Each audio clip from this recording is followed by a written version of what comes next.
ثاني الشهيد البصري سجاد جواد عبد العباس الإمارة الذي نال شرف الشهادة دفاعا عن الأراضي العراقية. المزيد في تقرير الزميل عباس جميل. شمعة أخرى تطفأ وشهيد آخر ترفع روحه الطاهرة إلى أعالي السماء.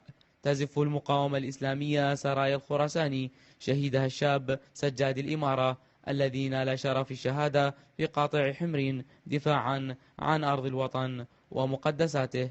هذا الشهيد فداء للاعب عبد الله الحسين، هذا قضاء الشهداء، هذا أفتغ روحا إلى علي بن أبي طالب وإلى فاطمة الزهراء وإلى الوطن. أتقدم بالنيابة عن السيد الأمين العام السيد علي الياسري قائد التشكيل والسيد حامد آمر اللواء.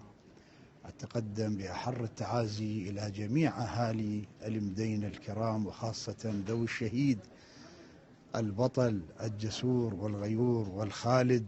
أنا اليوم فخور بابن خالي الشهيد ورافع راسي وصاحبي جيت علي لين بعد ما أشوف افتقد، بس أنا فرحان إلي بالشهادة. إذا غاب من سماء هؤلاء الفتية نجم بزغ آخر لينير الدرب، فهنا خال يقتفي أثر ابن أخته الشهيد الأصغر بين شهداء الحشد ليكون رمزا للتضحية والإباء. احنا الشهيد الثاني اعطيناه من بيتنا باعتبار قبل فتره زفينا ابن بنتي، هم كان شهيد مواليد 99، واليوم زفيت ابني اللي هو سجاد، واحنا مستعدين باعطاء الدم الى ان تتحرر كل اراضينا ونحافظ على مقدراتنا ومقدساتنا.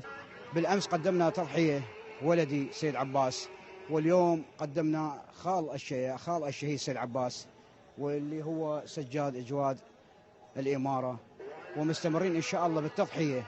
جسد الشهيد البطل صور رائعة بتضحياته وشجاعته في سوح القتال وثباته على مبدأ أما النصر أو الشهادة. شارك عدة معارك، منها تحرير جرف الصخر، منها الخالدية، منها جبال مكحول، تلال الحمرين.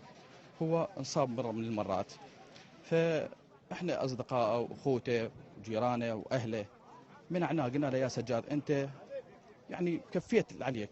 قال مستحيل، أنا اختاريت هذا خط الجهاد، وأنا إن شاء الله أسأل الله سبحانه وتعالى مثل ما أخوتي كانوا وياي بالجهاد وراحوا شهداء، قال إن شاء الله أسأل الله سبحانه وتعالى وأهل بيته أنه يرزقني الشهادة. وتستمر المقاومة الإسلامية في تقديم الدماء والتضحيات في سبيل الدفاع عن أرض الوطن ومقدساته. من قضاء المدينة في البصرة، عباس جميل، قناة الطليعة الفضائية.